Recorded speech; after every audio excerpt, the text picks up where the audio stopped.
and problem-solving abilities. These behaviors help to keep our animals active and engaged. You know, SeaWorld's killer whales have inspired generations to care about the natural world. And we're excited to share their story with all of you today. Killer whales are the ocean's top predator. They use cooperation and communication, not just size and strength, to take their place at the top of the ocean's food web. At the bottom are small animals, like krill. At the top, you didn't get the guy the apex earlier. predator, the He killer doesn't whale. wave and he'll squirt in the water. Killer whales are as big as a bus, faster than an Olympic swimmer, high-flying and powerful.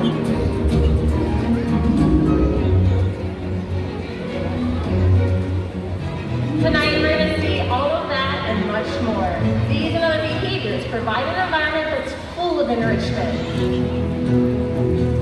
We spend days, weeks, months, and years building relationships with our whales. This creates trust, and that allows us to do some amazing things. For example, when you visit the doctor, you present your arm to draw blood, or step on the scale to see how much you weigh. It's much the same with our whales. Problem. Throughout tonight's presentation, you're going to see our whales moving together in unison. I don't know. Synchronized They open their side now. their social bonds and allow them to problem solve as a team. This is just another adaptation that the killer whale has to Here they come. predator. Another scientific name is our scientist orca. They're a common name, killer whale. But here at SeaWorld, our 5 killer whales have their own individual names and personalities. Their names are Katina, Milani, Malia, Trua, and Makayo. Now our youngest member is Makayo at the age of 10.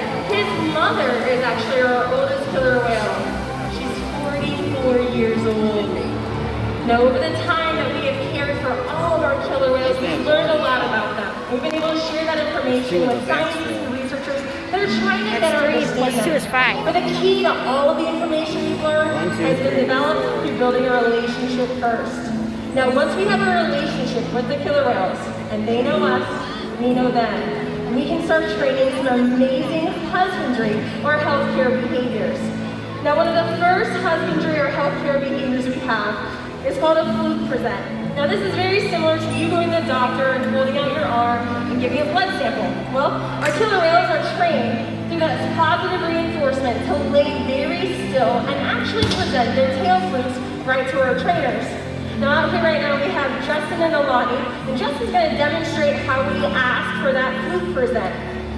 So you can see Alani's nice and calm, she rolled right on over for Justin, and if I was a veterinarian, I'd go right over to where he is, and there are actually some veins that he's going to be pointing out, and right there on that line I would collect my sample and take it to the lab that we have right here on site. Within a couple hours, we know Alani's blood chemistry levels. Now we do this proactively, meaning that we're going to do this about once every other month. Once every other week, we need to do a different husbandry or healthcare behavior. We're going to ask our killer whales to slide up onto a scale. Now, this is very similar. It's just like you sliding up or stepping onto a scale at your home or the doctor's office. So you can see Nolani did it without a problem. She slid right on up. But we just look at her. Look at how her head and her tail are still in the water. That would be like you or I stepping onto a scale with just one foot. So to fix that, Justin's gonna ask her to lift her head and her tail. Trying to sink in on someone's head. And just like that. Well, this looks like a presentation behavior. The reality is that it's a critical husbandry behavior to ensure our younger whales are growing and our older whales are maintaining a healthy weight. And the care isn't just physical. Mental stimulation and play are vital, and we surprise and amaze our whales at every opportunity. Play is how killer whales teach their young to hunt. For the adults, play is important too. It seems that they just enjoy having fun. Making time for play is an important part of life for killer whales and for us. All right, everyone, I'm down here by the glass. I have an important question for all of you. Do you guys love to play? Is it a little bit bigger fish compared to... Absolutely. Clearly, Malia does too. Now, play is very important for us as humans. It's one of the great ways for us to learn about our environment. It's no different for the killer whales. Here at Zero, they actually participate in something called mimicry behaviors, where they watch what we do and they copy it. So we're going to try that tonight. Tristan. With Malia. I'm going to ask for all of my lower section here. If you feel comfortable, go ahead and stand on up. Awesome. What we're going to do is we're going to keep our hands by our sides. You're going to spin in a circle 2 times and then stop. Are they ready, Nick? All right. Go. 1, 2, 3, go. 1, 2, stop. Check out Malia. Great job, everyone. Thank you so much for helping us out. You can stay right back down. So as you see, Malia had no problem watching you and copying what we did. Now, eyesight's very important for killer whales. In fact, they've been known to see to jump up and out of the water to check out their surroundings.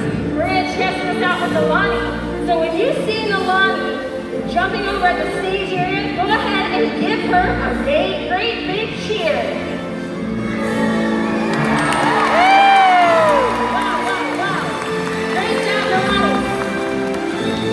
Now, I don't want to brag. You saw how high Nolani just jumped. Check this out. Katina, our 44-year-old, is over here. She is our highest flying killer whale, one of our top athletes, and we just asked her to go ahead and do a breach behavior. So Katina is swimming down 36 feet, potentially up to 28 miles per hour. She's going to come right over here and say, check me out, y'all, because here I am.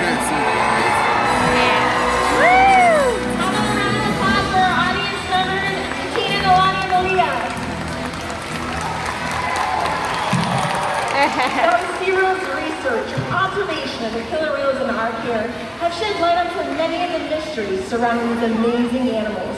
For example, we now know that the gestation or the pregnancy of a killer whale is 17 months. That information would be impossible to get out in the wild.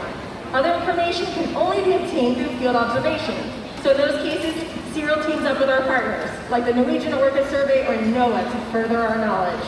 Killer whales are powerful animals, but perhaps their power is best seen when they hunt. Killer whales stand apart.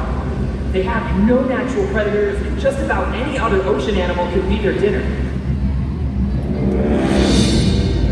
Depending on where they live and their chosen prey, they've developed some epic hunting techniques. Off the coast of South America, killer whales will teach themselves, riding in on waves just long enough to catch prey. They'll also create waves that knock animals like penguins or seals from ice cliffs. Most importantly, they cooperate, communicate, and coordinate as a team. Here's footage of killer whales corralling a school of herring. A whale dips in and feeds, while the other whales keep the fish together with swipes of their tail fins. So, killer whales create waves to hunt, and they use their tail flicks to stun their prey. You're about to get a demonstration. For our whales, it's a fun activity session. But for you, it means it's time to get wet. Oh, yeah, your phone put up. That's the straight thing.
Give me your purse. Oh, shit. I'm moving my phone towards it, too. As you can see, killer whales are amazing athletes. We gotta remember to stay here from now on. Yeah. Out the wild, Every year we that I go. experienced. All right, We go gotta do the back. last show of the day, 'cause it's better. Unfortunately, Was that the show? fishing, pollution, and other factors are having a negative impact on some killer whale populations. No, we're only at about Killer 20 whales minutes. are impressive animals. It's pretty obvious why they're the top predator in the ocean. That means killer whales are invincible, right? Yeah. Yeah, I see. Killer whales depend on a plentiful food source and a clean environment. They're completely dominant, yet completely dependent. When it comes down to it, killer whales are not the most powerful animal in the ocean.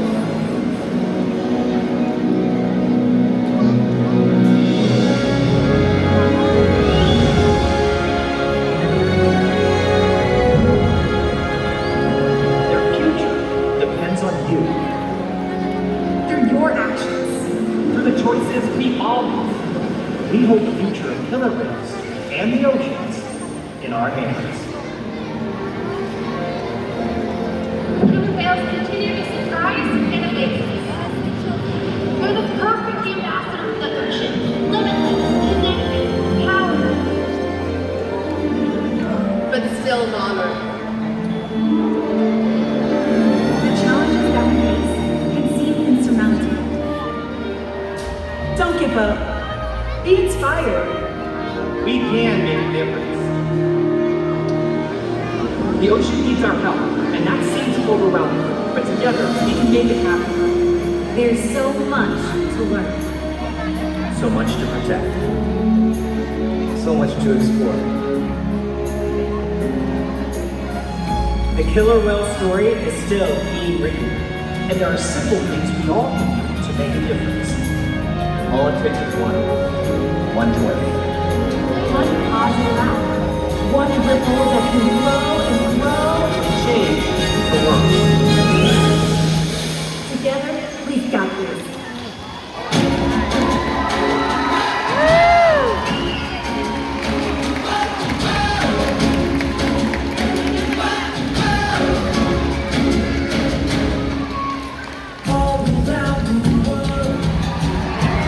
Wow, look at him go. This is a different one from Woo!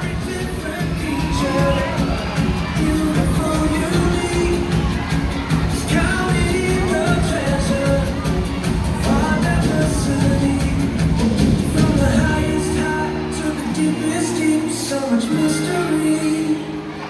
We are all inspired. Every shadow that flows through each of us. As our hearts unite, we talk all night. We can feast all night. We'll see how marvelous this world can grow. I wonder if it's deeper over here. Inside. Maybe.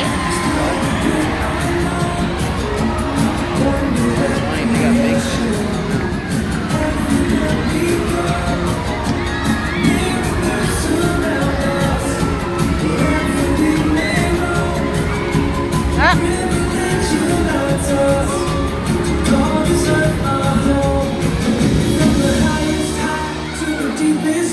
So much mystery. We've got cousins.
section. When the flag is raised in front of your section, means that your section is ready to go.